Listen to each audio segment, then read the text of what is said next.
welcome to the Grey Nomad Knits. This is episode 3 and I hope you're all doing really well. My name is Jill and I'm coming to you from Perth, Western Australia. And oh my goodness, it's been so warm here, but it's finally cooled down. Well, it was cooling down a bit and now it seems to have warmed up again. It's been so humid. It's been very hard to knit, so I don't have an awful lot to show you this time. But anyway, sorry, I digress. You can find me on Ravelry as JillyMG or on Instagram as JillyMG60. And I will try and remember to put notes in the down bar at the bottom so that if you want to see anything that I'm making, you can have a look at that. I'll try and work out how to do the hyperlinks this time. Okay, so I just want to thank you everyone who's watched my previous videos. It's very daunting doing this, and when you see that someone has actually watched, it gives you a bit of a thrill. And I'm doing this more because I want to keep a record of the projects that I'm doing because I have a really bad memory.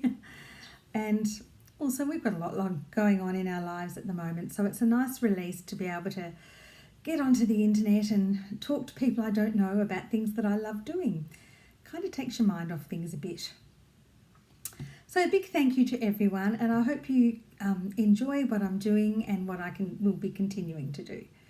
I'm not going to be podcasting like regularly every week or every 2 weeks because I'm a slow knitter, so I wouldn't always have a lot to show you anyway. Plus we seem to be, we are very busy at the moment. I have a very sick father-in-law, and we're probably going to have to be selling his house soon and get him into some sort of care. So we've got some very busy and sad times ahead, so I'll just sit here and do this whenever I can. So my main thing I've been working on since I last spoke to you is, also I have ordered my grocery shopping and it should be getting delivered any minute, so I may have to stop this and run off soon. The main thing I've been working on is my Fairisle Club blanket by Wallin, and as you all know, I'm doing this for my daughter for her birthday, so I have to have it finished. Oh, there's the groceries. Okay, that's the groceries here. I don't normally get them delivered, but with my all the hospital visits we're doing at the moment, it's a bit hard to get things done in the mornings, and if you go to our supermarkets in the afternoons, you just can't get parking anywhere. So I thought something's got to give and I'll just get them delivered online. Okay, where was I? I think I was telling you that mostly what I've been working on is my Fairisle blanket by Wallin. We have been away on holiday since I last spoke to you and I got quite a bit done then. I'm on panel number 8, which means after this one I've only got 2 more to go. And then the border, which is actually a crochet border, so that will be a lot quicker than the border I did on my last blanket. So I'm going to show you. It's getting very big, and gosh, it was 36 degrees last week and I think it was about 110% humidity. It was really hard working on this. Our air conditioning system in this house is not refrigerated air conditioning, it's evaporative air conditioning. It's basically a big fan that has up on our roof, and it has big panels around it which get saturated with water. So the fan blows air through those panels which cools the air, but if it's humid weather you can't really have it on because it adds to the humidity in the house. So it's been very hard. I even had a couple of days where I couldn't knit and that was heartbreaking. But anyway, here it is.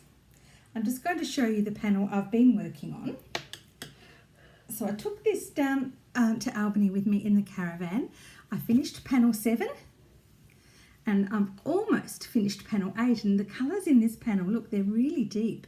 It's very bright in here. I still haven't got the blind in my craft room, but we've just had a phone call to say it's coming on Tuesday, so next time I'll be able to control the light a lot better. Anyway, here it is, and I just love this bit here with these paler big stars. How nice is that going to be? I've got about, let's see, I've got 18 more rows to do of this panel, and then it's just the 2 more to do, which I'm assuming is going to be one. There'll be one down this edge because I've got waste yarn along there, and one down the edge on the other side. So it's just looking fantastic. After I finish this panel, I'm going to give it a lovely press. I'll put a towel or something over the top of it first so I don't damage it, just to get rid of some of the curling up before I pick up the stitches for the next sections. Oh, aren't the colours just gorgeous? I tell you, Marie Wallin's an absolute genius. I'm just loving it. I really hope my daughter loves it. I'm sure she will. She's actually ordered a new new sofa for her unit. So what she doesn't know is that not long after it gets delivered, she'll be getting a new blanket to put on it. But she does have also a new kitten. So I'm a bit worried that some of these floats may get caught in kitty claws. But I know my daughter, she knows how much work will have gone into this, and I'm sure she'll look after it. I use the chart to do this. When you get Marie Wallin's pattern in the Fairisle clubs, it comes in a beautiful.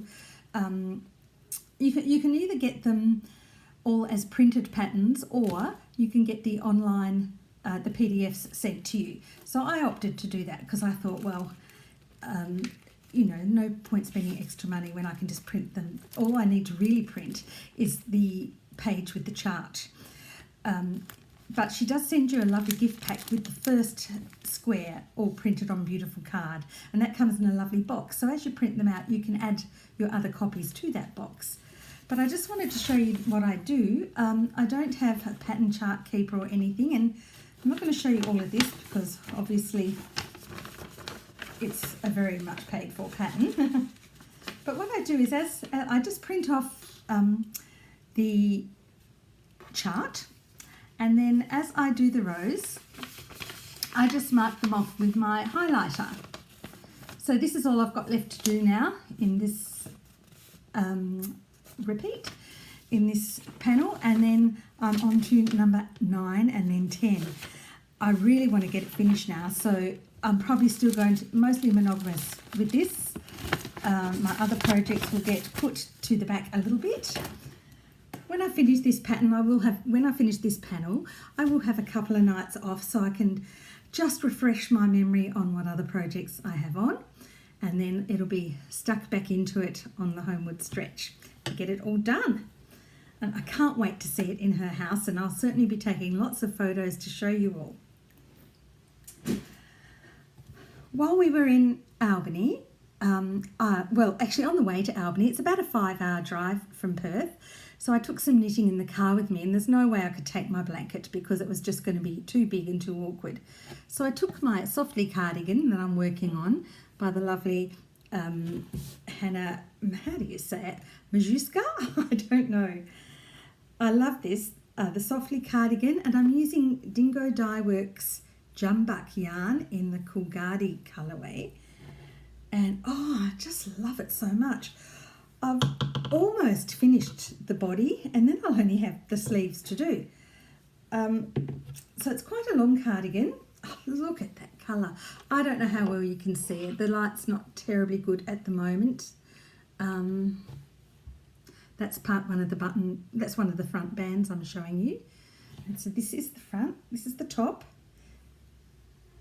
And this bit you can see, actually sorry, it's inside out.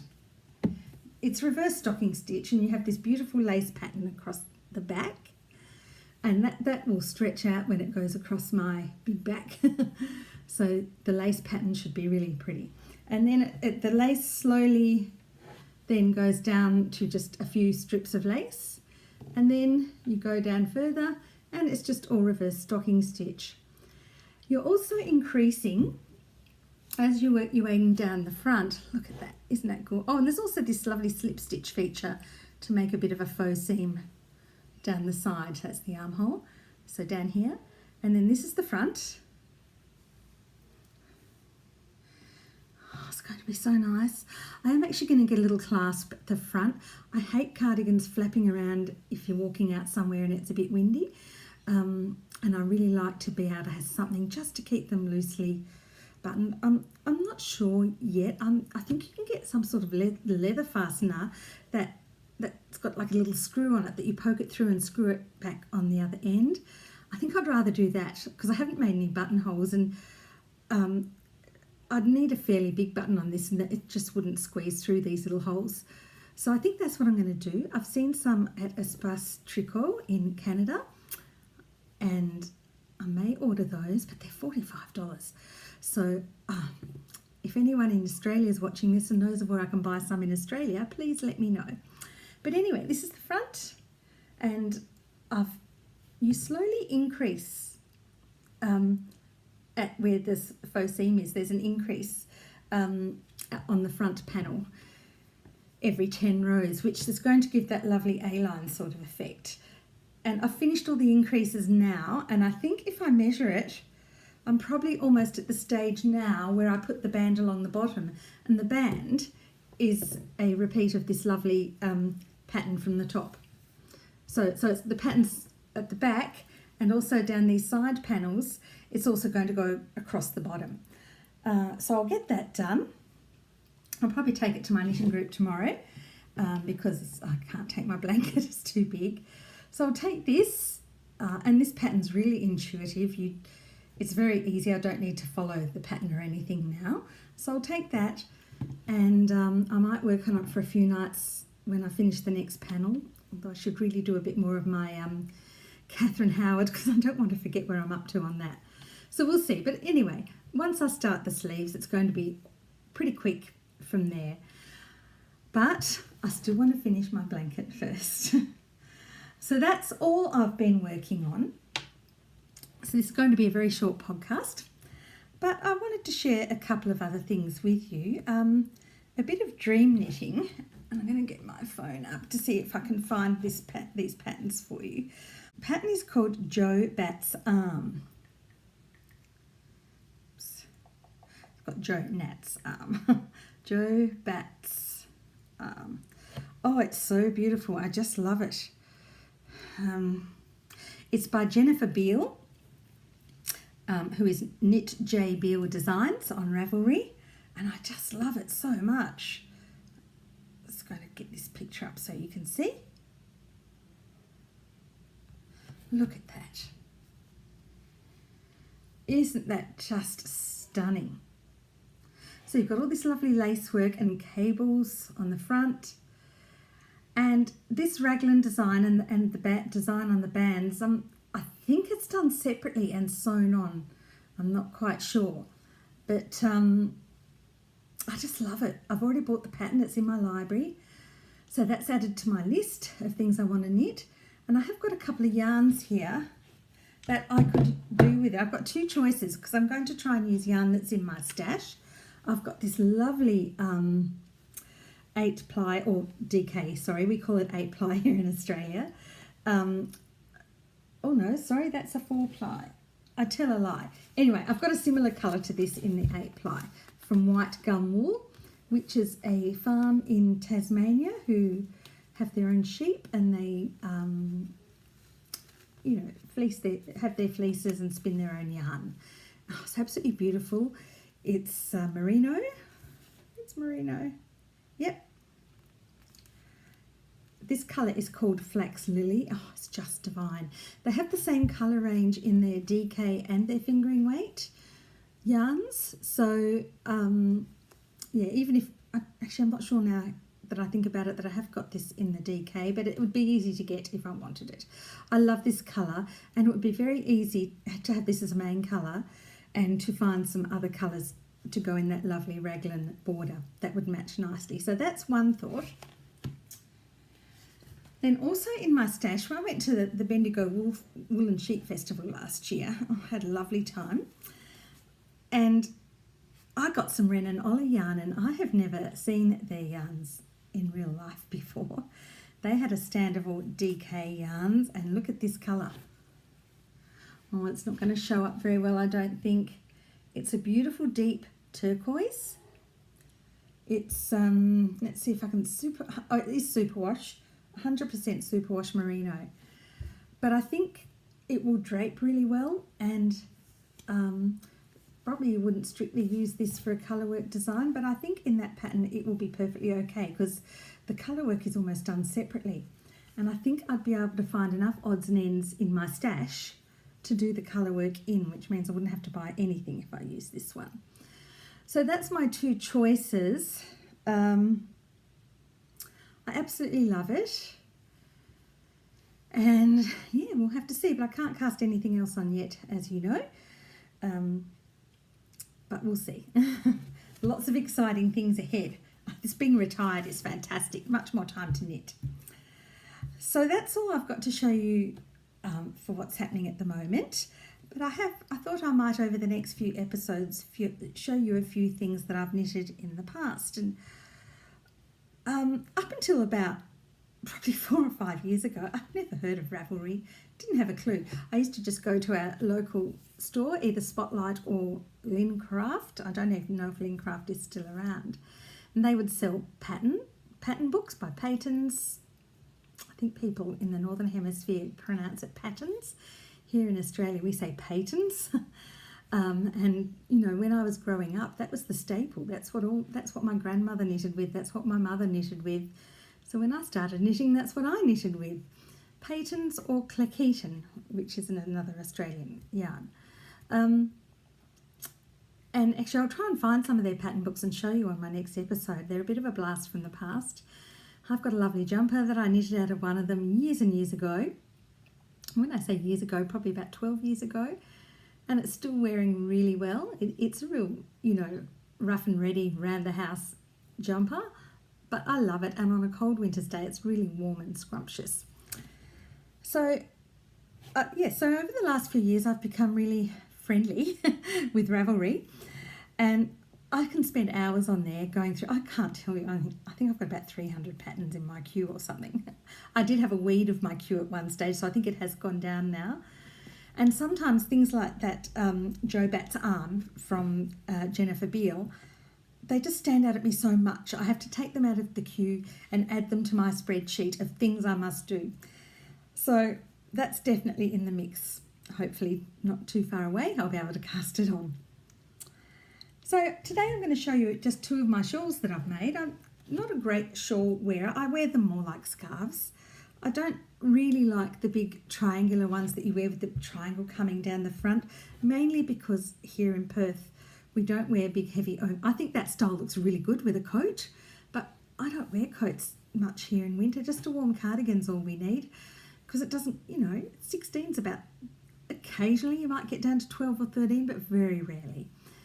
So I really like this style, like crescent shape or narrower shapes. And I saw, this is the first one I knitted, and it's the Altostratus by Alla Saenko or Saenko. I'm not sure how you pronounce it. And this is the first time I knitted using DingoDyeworks yarn, and it's the Ridgy Didge. And it's actually stripes. You probably can't see that well because I picked 2 colours. I wanted the stripes to be really subtle. So I don't know if you can see the stripes with this lovely lavender colour. And I can't remember the name of the colours, but you can't get them anymore anyway, so it doesn't really matter. And then there was this lovely variegated yarn for the other stripe. And it had this lovely lace edge, look at that. And then this little lace edge along the other side. So I'll just hold it up for you. Don't know how well you can see it.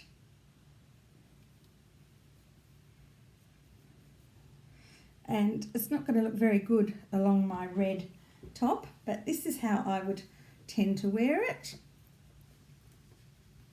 I tend to have the peak just over my back a bit because I don't like them hanging down in the front. I would wear it like that. Perhaps tie that just in a light loop. I would just wear it like that. It's so warm and cozy. When I was at work and I had to stand at the train station at, you know, 6:45 on a cold winter's morning, especially if it was a blue sunny sky, it'd be so cold and the wind would be freezing. These shawls would just keep me so warm and toasty. I'm really looking forward to some cooler weather, to being able to dig all my knitwear out again. So that's the Altostratus. I absolutely love it. It was a very well written pattern. There was no errors in it that I could see. Look, it's got a lovely edge down that side. It's just, oh, how gorgeous is that yarn? I'm going to hold it right up to you. Just beautiful. I can't wait to get my blinds so I can have a much better colour to show you. Perhaps if I actually move back a bit. Oh, that's better. You can get a much better idea of it now. And then it goes to next to nothing down this end. So that's the Altostratus by Alla, Saenko. And this is, I think I said Ridgy Didge yarn, which is a fingering weight. And it's the most divine yarn to work with. The other one I wanted to show you today is by the lovely Kay Jones. I just adore watching the Bakery Bears podcast. She and Dan are just the most delightful people. And when she did a pattern release for a shawl called Longbourn, I knew I had to have it. I didn't care what it was like. I just had to have it because I'm the biggest Pride and Prejudice tragic on the planet. And so is my eldest daughter. And when she told me the story of this shawl, how Lizzie Bennet loved all the flowers in the gardens, and then she meets Mr. Darcy, and after a very rough start, their two lives become entwined forever in this beautiful cable pattern. And just look at this. This is the Longbourn shawl by Kay Jones.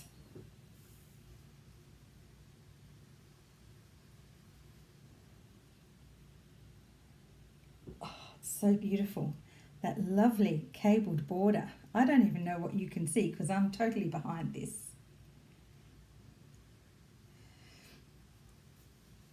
And I wear this almost like an old traditional shawl. I tie it around the back. Just sort of almost like that, really. I love it. It looks so good with the red, doesn't it? When I wear it, I really try to make that cable border stand out. Actually, I think when I wore it to work, I did have it round this way. Like that. You see? Oh, I just love it. I just want to stroke it. So tactile, isn't hand knitting so tactile? And it's so warm, so cozy. You can fold that bit up there. And the beauty of this is it hides some of my extra chins as well. Always a good thing. So that's the Longbourn by Kay Jones from the Bakery Bears. And I think I might have to try some more of her patterns. It was really well written. The yarns, it is the Ridgy Didge, which you can't get anymore. And I think this colour, I think it was Baronia, but I might be wrong. And I can't for the life of me remember what this one is. But oh, look at the little flowers. So beautiful. Just love it.